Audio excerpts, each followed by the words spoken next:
আমিন class 4-এ পড়ে।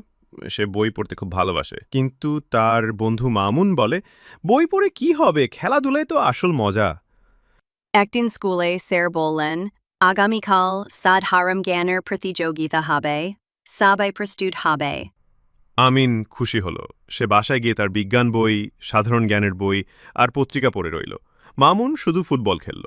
পরের দিন প্রতিযোগিতায় স্যার প্রশ্ন করলেন, "পৃথিবীর সবচেয়ে বড় মহাদেশ কোনটা?" আমিন হাত তুলল। বলল, "এশিয়া।" সুন্দর। এবার বলো, গাছ কিভাবে আমাদের উপকার করে? আমিন বলল, "গাছ আমাদের অক্সিজেন দেয়, ছায়া দেয়, ফল দেয়।" সবাই আমিনকে বাহবা দিল। মামুন চুপচাপ দাঁড়িয়েছিল।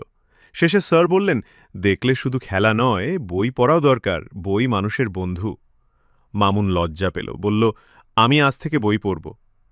এই গল্প থেকে শিখি, বই পড়লে জ্ঞান বাড়ে, আর জ্ঞানই আমাদের বড় হতে সাহায্য করে। খেলার পাশাপাশি আমাদের প্রতিদিন কিছু সময় পড়াশোনা করা উচিত।